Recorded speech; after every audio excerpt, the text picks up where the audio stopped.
Dan Perkins Media presents a unique and exciting program. Truth Starts Now, a conversation with Dan Perkins. The left has taken away your rights to freedom of speech. Truth Starts Now is a platform for you to regain your voice. America and Americans will be better off if we can have civil and respectful conversations about the day's important issues. Now, here's your host, Dan Perkins. Welcome back to The Truth Starts Now. And we have a truth detector that's been on our show probably more than any other person in the time that I've been producing this. John O'Connor is an attorney, lives in San Francisco or thereabouts, schooled in Watergate. In fact, he's written some books, which we'll plug a little later. Welcome, John. Hey, Dan. Good to be with you. Thank you. It's always a pleasure to have you. John and I were talking about the bragging and taunting, these are my words, not John's words, taunting by Joe Biden against the Supreme Court when he successfully decided he was going to alleviate $1 billion of debt for 180,000 students. This is a situation where the court had already ruled against him doing it, but he's not going to pay any attention to the court and made no bones about it. He's going to do what he wants to do. To hell with the court. And as John and I were talking, one of the things that came up was, are there similarities to this and the arrogance of a president to what happened in Watergate? And what do you think, John? Well, I think some apt comparisons can be made. Now, I think Nixon did not do everything that he was accused of because, as it turns out, his attorney general was not behind this. But behind Watergate. But nonetheless, what struck a chord in everybody during Watergate, all the citizens who wanted to get rid of him, and I was one of them, is that he was a scofflaw. He did not obey the very laws and procedures that everyone else had to follow. And he did that for his own political aggrandizement or to prevent political harm to himself. And that's what struck a chord with the American people. Right now, Joe Biden is essentially saying, I am not going to abide by the legal process that is in place here, which involves the highest judicial authority, the Supreme Court, saying that what I did was wrong or what I'm about to do is wrong. I did it anyway. So that, to me, is very much like Watergate. He's not, number one, he's not doing his duty and could be impeached for it. Now, in 2024, there's not enough time to impeach him, and it's impractical anyway, given the makeup of the Senate and the partisan divisions that are there. But that said, I think an argument could be made that he could still be prosecuted for this after he leaves office for this very same reasoning that people think that they can indict Trump for his actions. Clearly, the president is not immune for everything. And Joe Biden could be prosecuted. It reminds me, Dan, of what President Jackson said when a Supreme Court ordered him to do such and such regarding his Indian removal project. And he said, well, that's the order of the Supreme Court. Now let's see if they can enforce it. And Jackson famously went ahead and ignored the Supreme Court and went ahead with his project. I think this here is far worse than anything Jackson did or anything that Nixon did. In Jackson's case, he could clearly claim at least that he had the authority to do what he did. But in any case, I think you have a situation now in which Biden is giving out money. He's giving out consideration to a certain group of taxpayers that he wants to be his voters. And that's illegal. So if we look at it from the way you've positioned it, are we looking at a president who could use his powers and his decision-making process that he could basically walk away from any court decision? He could walk away from what, Dan? Any court decision. Well, that's what he would propose. Now, I suppose there are other cases in which he could ignore the court's decision, but it might be difficult for him to carry out his wrongful plan because there might be more court decisions that would come up down the line where, for instance, there might be some cases in which you would need the court to enforce a decision. In theory, he could disobey any decision the court made regarding his presidential powers. So I'm that's what's thinking, dangerous. thank you, John. What I'm thinking about is the situation last week of the young college student in Georgia who was murdered by an illegal who had been deported and brought back in, and went to New York and was arrested and then let out on no bail and came down to Atlanta. So I'm thinking, well, wait a minute, that girl very possibly could be alive today if Joe Biden had followed the law. But he chose not to follow the law. And so this young woman and many others were brutally murdered by people in this country illegally. Isn't that the same thing? That's a little different. I would say what you've just pointed out, Dan, is a fellow who's not doing his job very well. Arguably, he's falling down on the job. He's not doing what he should be doing. But nonetheless, I think that would be something for which he could be impeached if there was the political will, because he's not faithfully enforcing the law. But that's a little different, I think, than the affirmative act of actually taking money, taking cash out of the cash register, so to speak, and giving it to somebody, which is what Biden's doing in essence with his debt relief package. That those debtors owe money to the United States. There is a contract there and there are notes there. That is property of the United States government and us as taxpayers. We've got, like any business, you've got accounts receivable. Can somebody come in? Can I come into a business and say, okay, Dan, your accounts receivable, all the money you thought you were getting, I'm canceling those?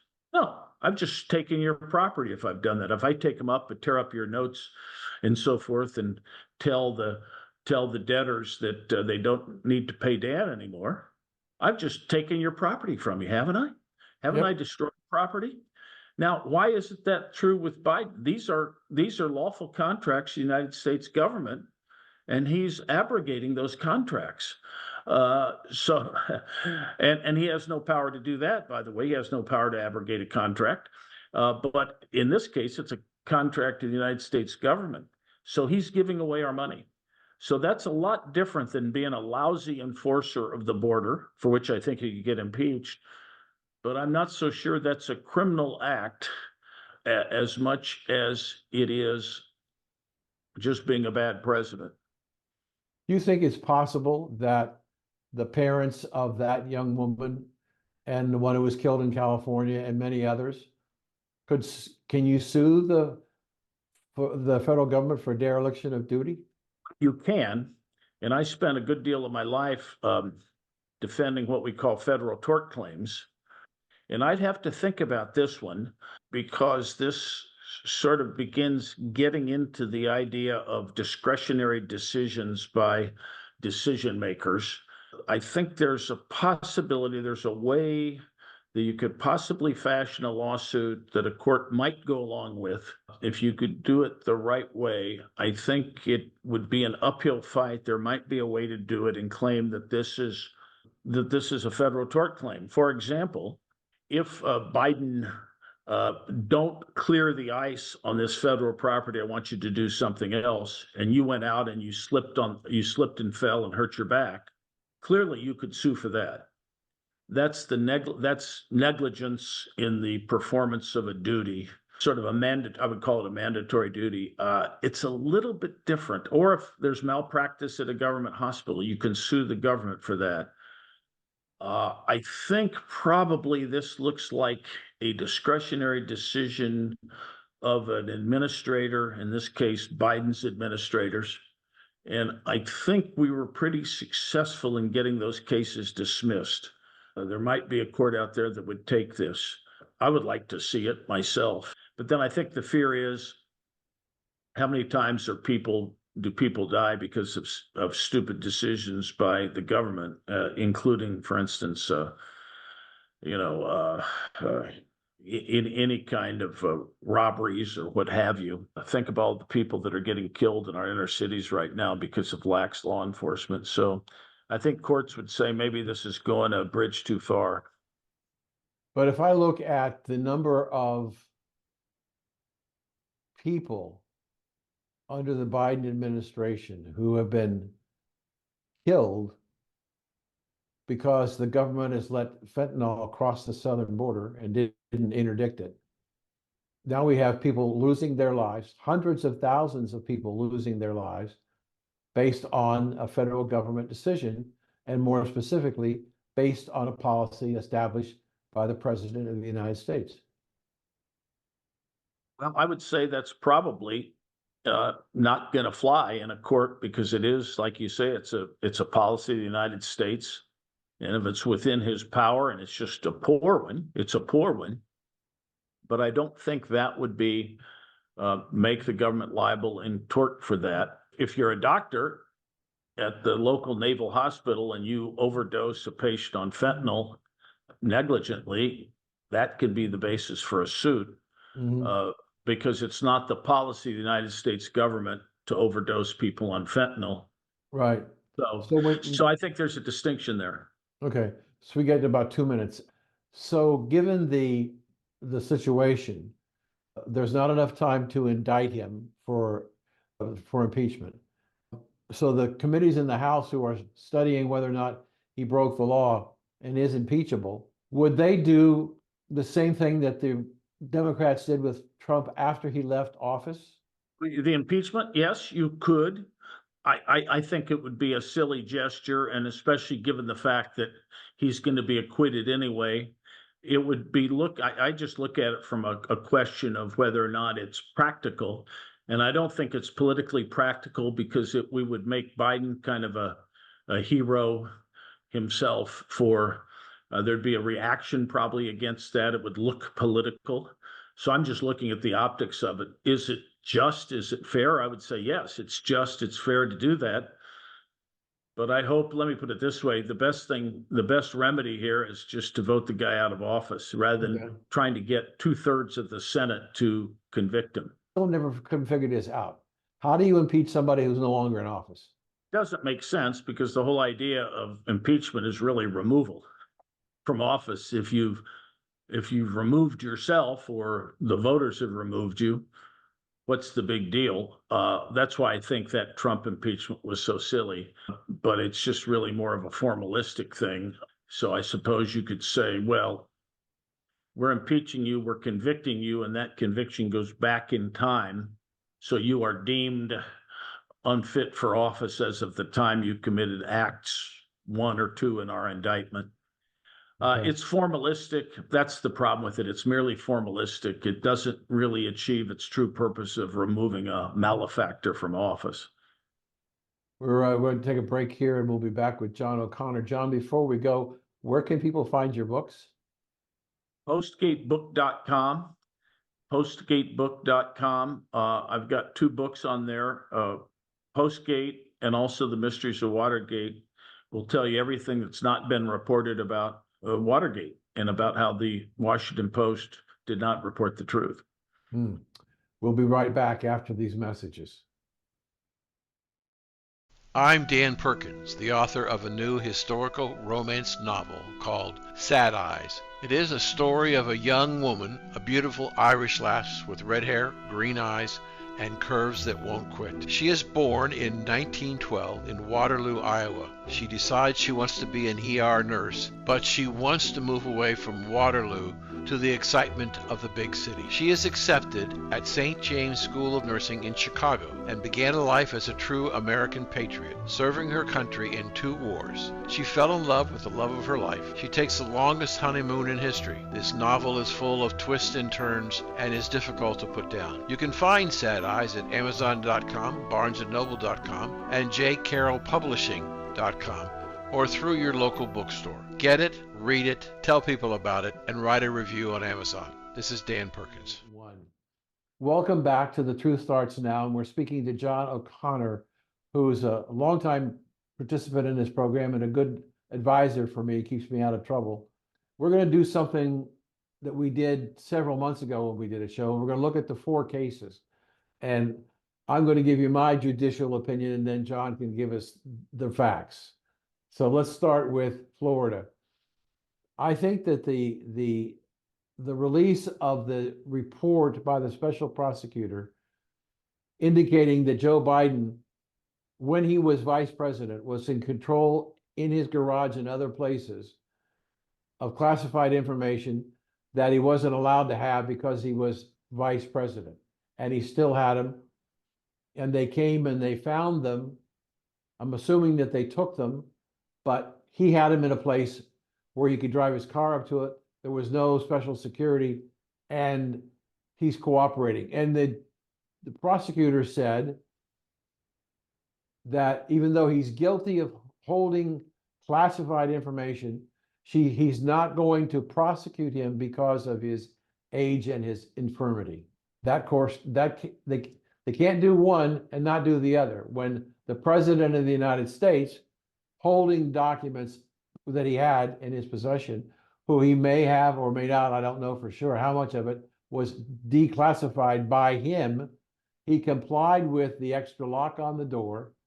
I don't see how the prosecutors go after Trump when the sitting president is found to be guilty of holding secret and classified information that he shouldn't have, and they're not going to prosecute him. Dan, I have two responses to that. Number one, you have the idea of holding and or misusing classified information. That's number one. Number two, you have the question of obstruction of justice. I agree with you that Trump's holding of and retaining of classified information, which everybody knew about and which he was not really using for any nefarious purpose, is no different, and a matter of fact, more innocent than Biden's holding of information. He clearly was writing a book on Afghanistan. We know he was using the information for that. And for various other reasons, it appears to me, although the special counsel did not get into it, that he was also using classified information to curry favor with his Chinese clients at the Penn Biden Center.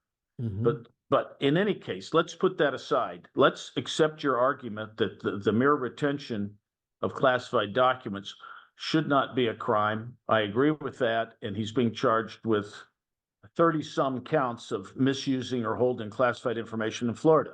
Now, that said, the real key here is that in Florida, Trump, there are 9 counts of him lying or obstructing justice. Those counts, you and I have discussed this before, I think they're the ones that everybody relies on to show the difference in the 2 cases. Yes, we've charged Trump with this, but he obstructed. Biden misused classified documents or retained them, but he didn't obstruct. Now, for various reasons, I think Biden did obstruct justice, but at least he was found by the special prosecutor not to do so. So that's the distinction. Trump obstructed, Biden didn't. I think there is a legitimacy to that. I hate to say it. I think Trump deliberately obstructed justice. I'm very hopeful because I think prosecutorial discretion should have said, look, we shouldn't be prosecuting an ex-president for this, even though he did obstruct. He was in a legitimate fight with the archives over what he could retain, what he could look at, even though it's technically obstruction because the FBI came in and set him up for obstruction, issued a subpoena, technically obstructed, but this is really more like a political fight. Now, having said that, let me tell you also that I just wrote an article in PJ Media as to why Biden obstructed justice and far more than Trump did. He basically, Robert Hur looked at 4 out of 53 boxes of documents he had at the Penn Biden Center and whitewashed Biden of the whole thing. He obstructed, he hid documents from the special prosecutor. But put that aside as to whether or not her, punted on that one wrongly and whitewashed the thing. I think that the real dangerous case is Mar-a-Lago. I hope that case gets put over until after the election and this thing goes away. But I think my message to everyone who wants a change in regime here, who wants a conservative president, is watch out for Mar-a-Lago, watch out for counts 33 to 41. They're dynamite. I understand that, and yes, we did talk about that before, but I also feel, John, that somewhere in the Justice Department, there are lawyers sitting down with her and saying, do we want the backlash if we're going to go out and try and prosecute Donald Trump? We don't need to throw gasoline on the fire. So they could either postpone it and then walk away from it because they're not going to be there. So let's move on real quick to Atlanta. Prosecutors in a lot of trouble. New information came out today on the 26th of February that there were thousands of emails and instant messages between the two of them before the time that she said she had no relationship with him at all. So she's dug a hole deeper and deeper and deeper. And I suspect that the judge is going to have a hearing this Friday on what he's going to do. But I would be very surprised that if he would allow her to stay in the case, and him. I agree with you on that. I certainly think there's a conflict. I think there's corruption and a conflict. I think the remedy is not to assign this to someone in Fannie Willis's office, because in effect, she's their supervisor. It'd have to be a DA from another county. And if I were a court, I would assign this to a DA, say in Cobb County, and have him or her take over this case. I think the venue would probably still stay in Fulton County, which is bad news for Trump because you've got a lot of voters there that don't like Trump. I will say this, I think that's a terrible case. It really is a nothing burger. It's Trump really railing against the establishment for not doing a better job of investigating all the election abuses. He wasn't to find 11,000 votes. Trump thought legitimately there was 50,000, 100,000 in fraudulent votes. I think so too. And he was hoping that the Secretary of State would go out and do his investigation. So it's a silly case, but nonetheless, I don't think it's going away.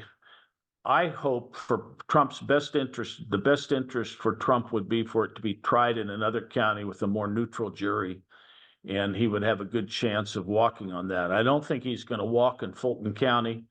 At the same time, I think one thing about these proceedings and Fannie Willis's clear lies, everyone thinks she lied. It doesn't matter whether you're liberal, conservative, doesn't matter what you are.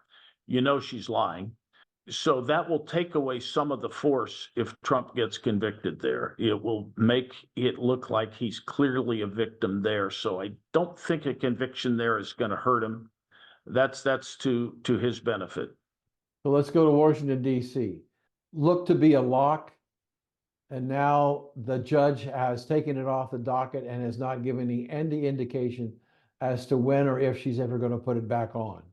So that there's no chance that that case will be tried before the election and may not ever be tried. That's what I would hope, but I think it's more of a hope, Dan. She's a tough judge. She's been very tough on January 6th matters, including sentencing people to extraordinarily long terms. This is not a fan of January 6th, and it's not a fan of Trump. She's taken this off calendar because of the immunity issues that could go to the Supreme Court.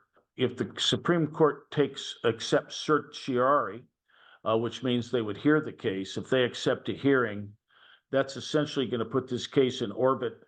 And with the Justice Department rules not seeking a criminal prosecution during election season, this may put it off. But if the Supreme Court does not accept certiorari, then, and if the case goes forward, I think this can go forward. I think this court is going to put it on the docket as fast as she can, and try to get a conviction from Trump. That said, this case brought by Jack Smith, I think he is guilty of prosecutorial malpractice. If I wanted to get Trump, I would not issue a sprawling indictment that really calls into question his state of mind as to count them, 5 separate states involving millions and millions of voters, in which I am claiming as a prosecutor that he believed he did not win.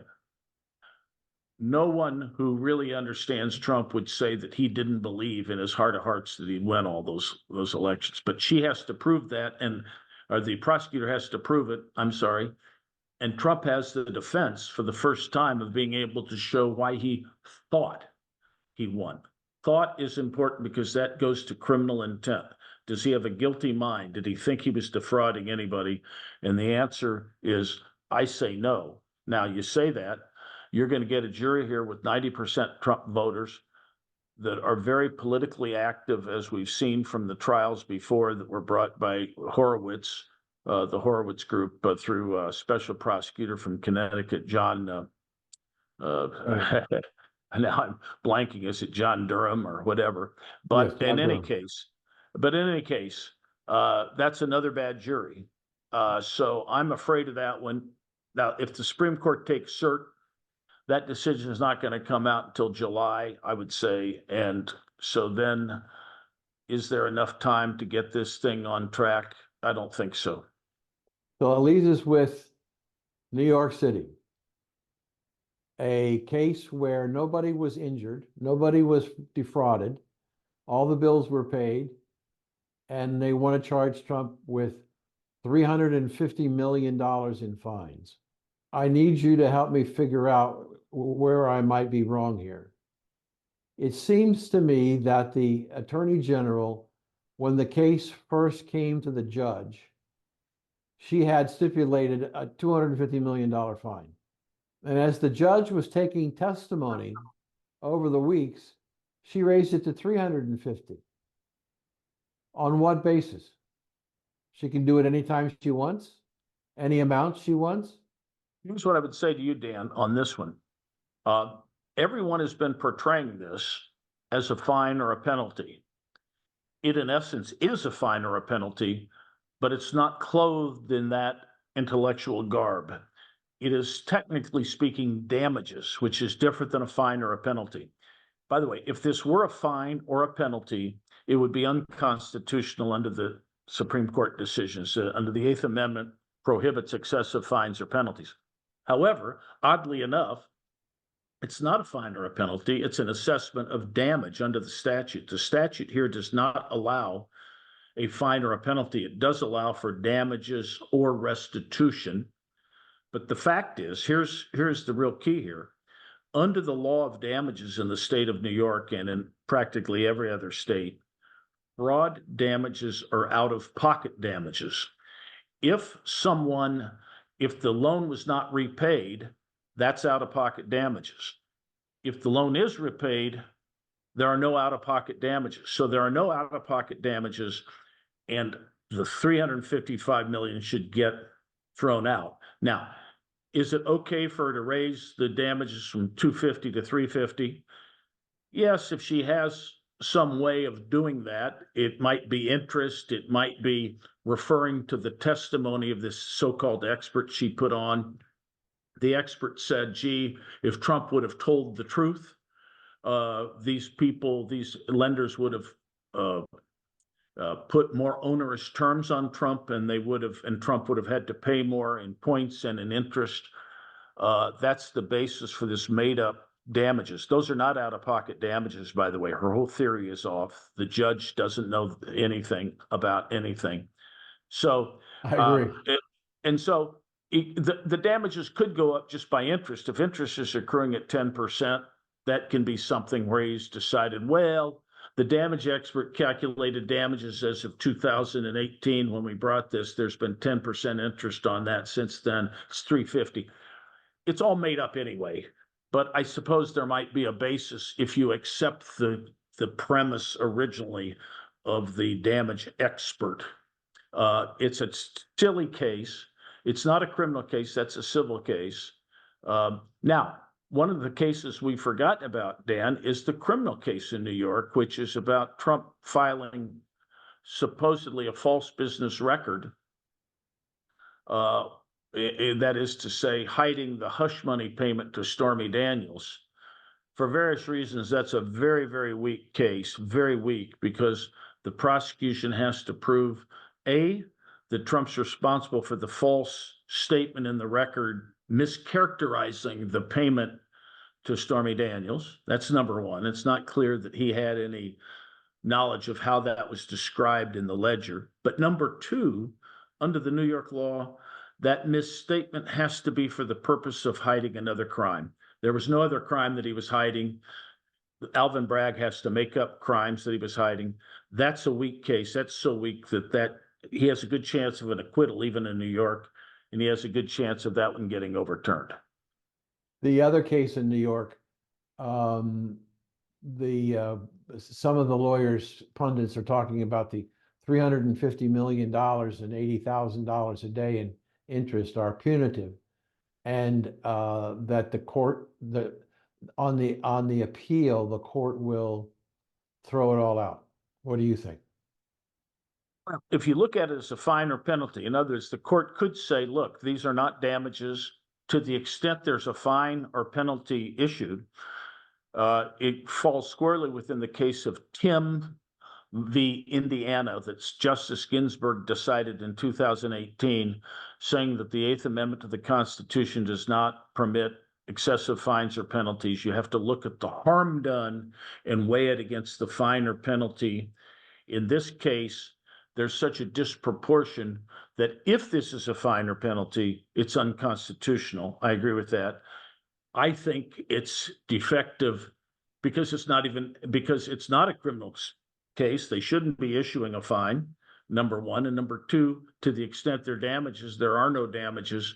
So I agree with anybody who says that this verdict should be overturned. This judgment, I should say, is going to get overturned. There are a couple ways to do it. It's a terrible, terrible piece of jurisprudence. Do you think that there will be any repercussions to the judge for his behavior and what he did? No, I think in New York, he's a hero. People are so blinded by Trump hatred that anything you do to Trump is considered an act of heroism. This is an odd duck anyway. I think he's a guy that loves partially clad photos of himself on the internet and doing all kinds of other things. He's not a serious man. I think he wouldn't be doing this if he weren't a hero in his own circles. Wow. Well, what a show. Amazing. We've been speaking with John O'Connor, good friend and a smart guy in the law. And John, thank you for joining us today. One more time, where can people get your book? Postgatebook.com or Amazon. Postgate is one book and The Mysteries of Watergate is the other. John, thanks for joining us. Dan, good to be with you. You bet. We'll be back after these messages. And we're clear. We ran a little long, but that's okay. You had some great stuff to say. Thank you for we covered a lot. We covered a lot. We did. One hell of a lot. Yeah. But it was I was pressing you, and I knew there was not going to be any chance we were going to get it in a half an hour, but I don't care. I mean, what you gave was such important insight. We needed to spend the time to help people understand. Sure, So thank you. And great. how is San Francisco? I think it's terrible. Everybody here is whistling past the graveyard and trying to say, oh, things are picking up. Unless they solve the homeless issue and really address it, which they're not doing, everything flows from that. Crime, filth. Now you've got people not occupying city buildings. I think the real estate market's in the tank regardless. Then what that does is the tax base is rapidly plummeting in San Francisco. There's a lot of storms ahead. What happens when we start having deficits in San Francisco? the normal reaction is going to be to tax businesses. The normal reaction of businesses is to not be taxed and to leave. It's a doom loop. Yeah. I don't like to go downtown anymore. There are certain places in town that I still like to go to. Usually they're places close to the Golden Gate Bridge where I hang out. I've always hung out from downtown to the Golden Gate Bridge. Everything's beautiful. That sort of, well, travel way, which I've been traveling for 40 some years. But I don't like the city anymore, as beautiful as it is. Was a story out this morning that the Democratic leadership has picked 7 people that could replace Joe Biden. Number two is your governor. I think he's number one. If they put Kamala as number one, They did. they're not going to pick her. She's polling at 28%. No, as I told you, I'm know Gavin a little bit. I know his wife's family very well. See them all the time. They're in my club. Gavin and Jennifer are in my club too. But I don't see him over there. But he's the number one guy in my view. I've had bets with people that he's going to be the nominee. I had that bet a year ago. He's the only guy they can nominate. He's the only guy that can win. I think he's going to be a formidable foe, no matter. All the Democrats I know out here poo-poo Gavin as a presidential candidate. I do not. I think he's fast on his feet. He's good looking. She's great looking. He's going to seem like a real hero. He's going to be very formidable. Trump might get convicted of something. And his support, by the way, is not universal. That's Nikki Haley stuff. People are poo-pooing Nikki Haley, but I'll tell you, she's exposed some real weaknesses in Trump. Hate to say that. I wish it weren't so. But she lost the support of the Koch brothers Saturday after her loss. Sure, but look, if people exiting the polls in South Carolina, maybe they can't be believed. 60% said they wouldn't be inclined to support Trump.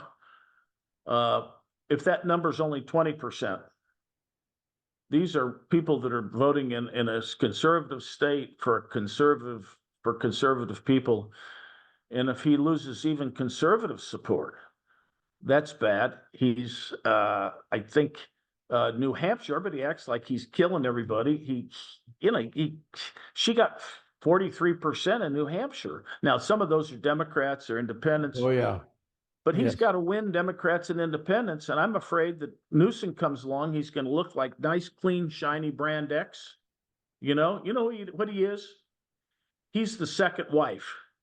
He's the second wife. He's the trophy wife. Trophy wife. Oh, dear. I won't be like the other one. I'm going to be wonderful. Oh, yes, we'll marry you. Yes. Now, guess what? It's not going to be a great second marriage, but I'm afraid people are going to vote for that hope will triumph over good sense. I just have one more question and I'll let you go. Do you have any sense of how they're going to get rid of Biden? Yeah. The PERS report was one of them. That was not unintentional. And so I think they're going to put all kinds of people are going to start claiming they're going to withdraw support. And another thing is they're going to have to give him some money. His sister buys the ads. She gets a big rake off of all the ads that he's going to buy. So you're talking about, I don't know how much she actually pockets, but it could be as much as 50 or 100 million for her share, just her share. 15% of $1 billion is 150 million, but let's say she gets 50 or 100 million from that little venture. Somebody's going to have to make a deal with her and say, we'll cut you into the new buy.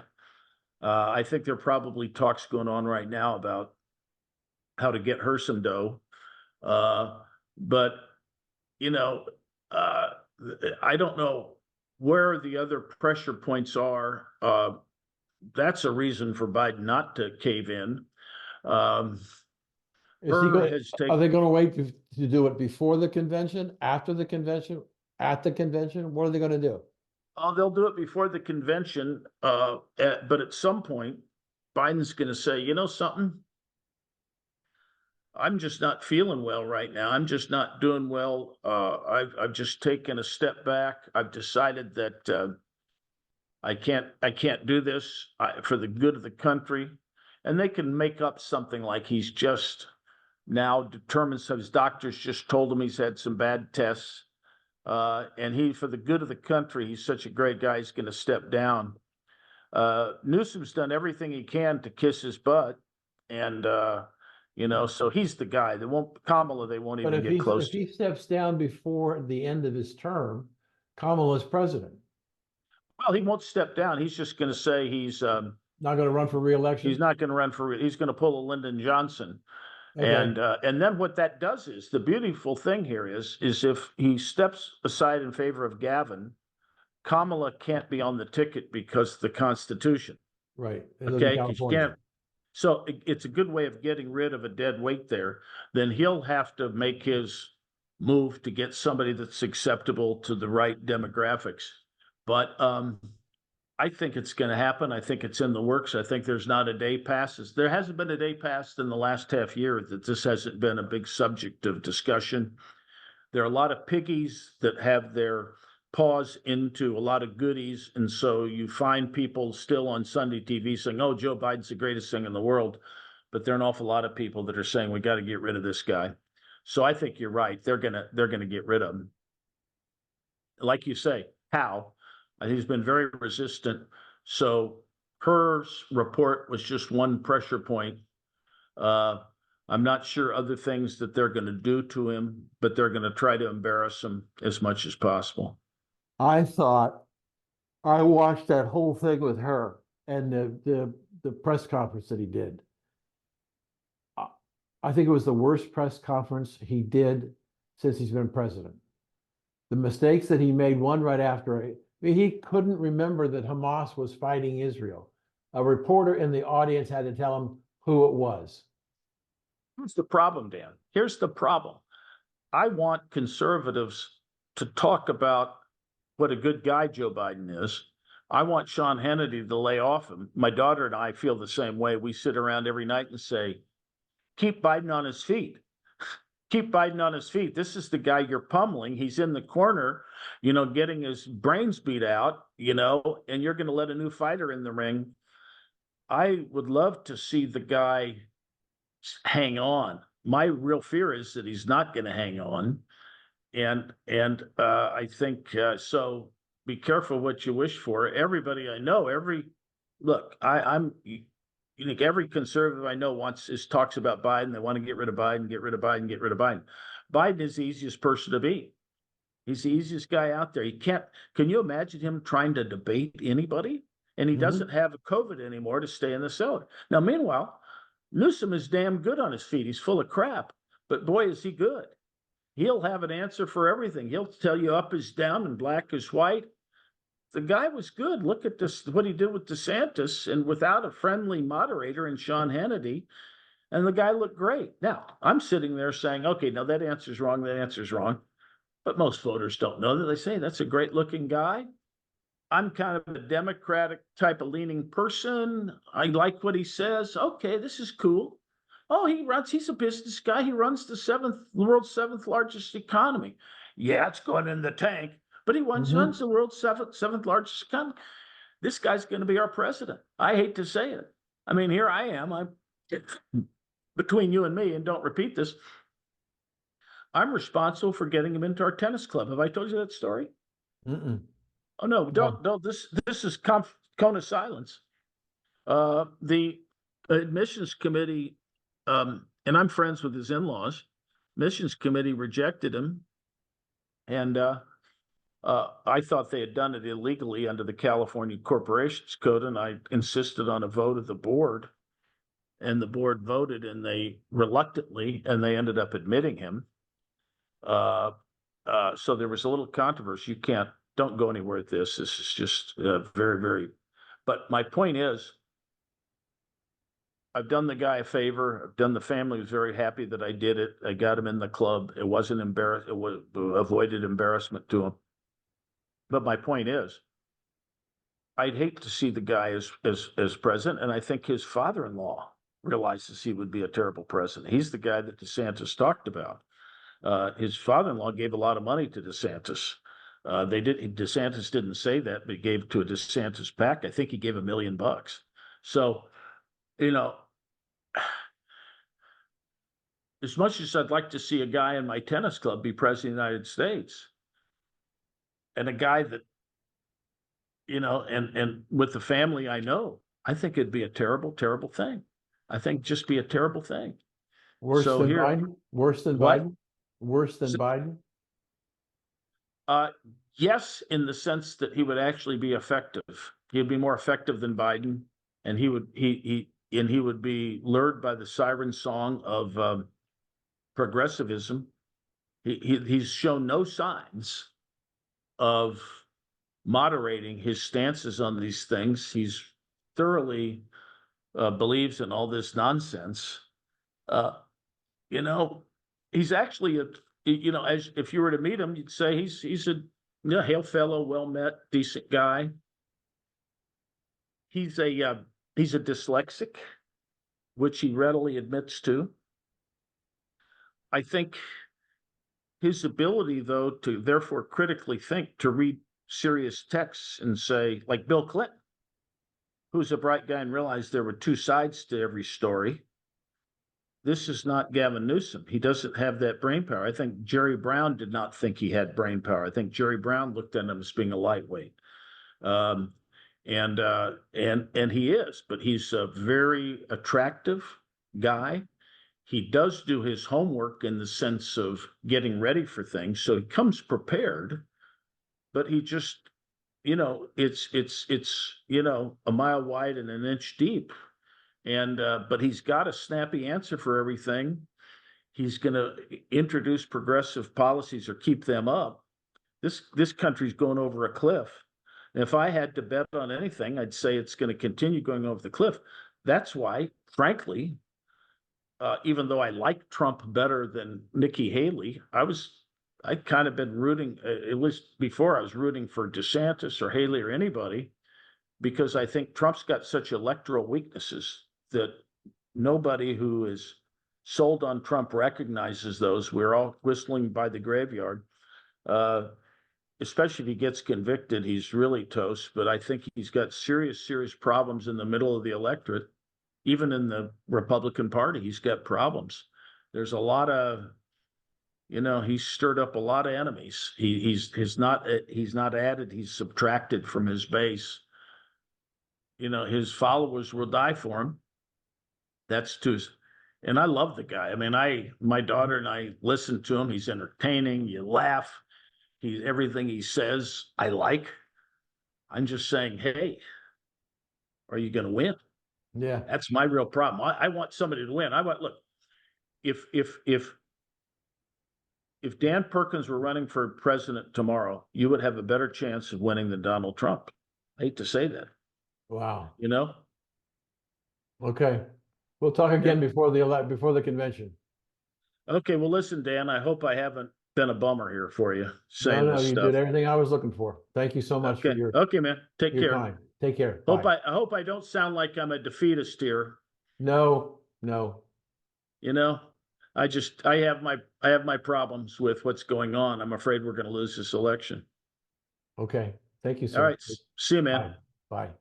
Thanks for listening to the show today. We hope you enjoyed it. And if you'd like to send a comment, please do so by sending it to Dan at danperkinsmedia.org. That's Dan at danperkinsmedia.org. And thanks for listening.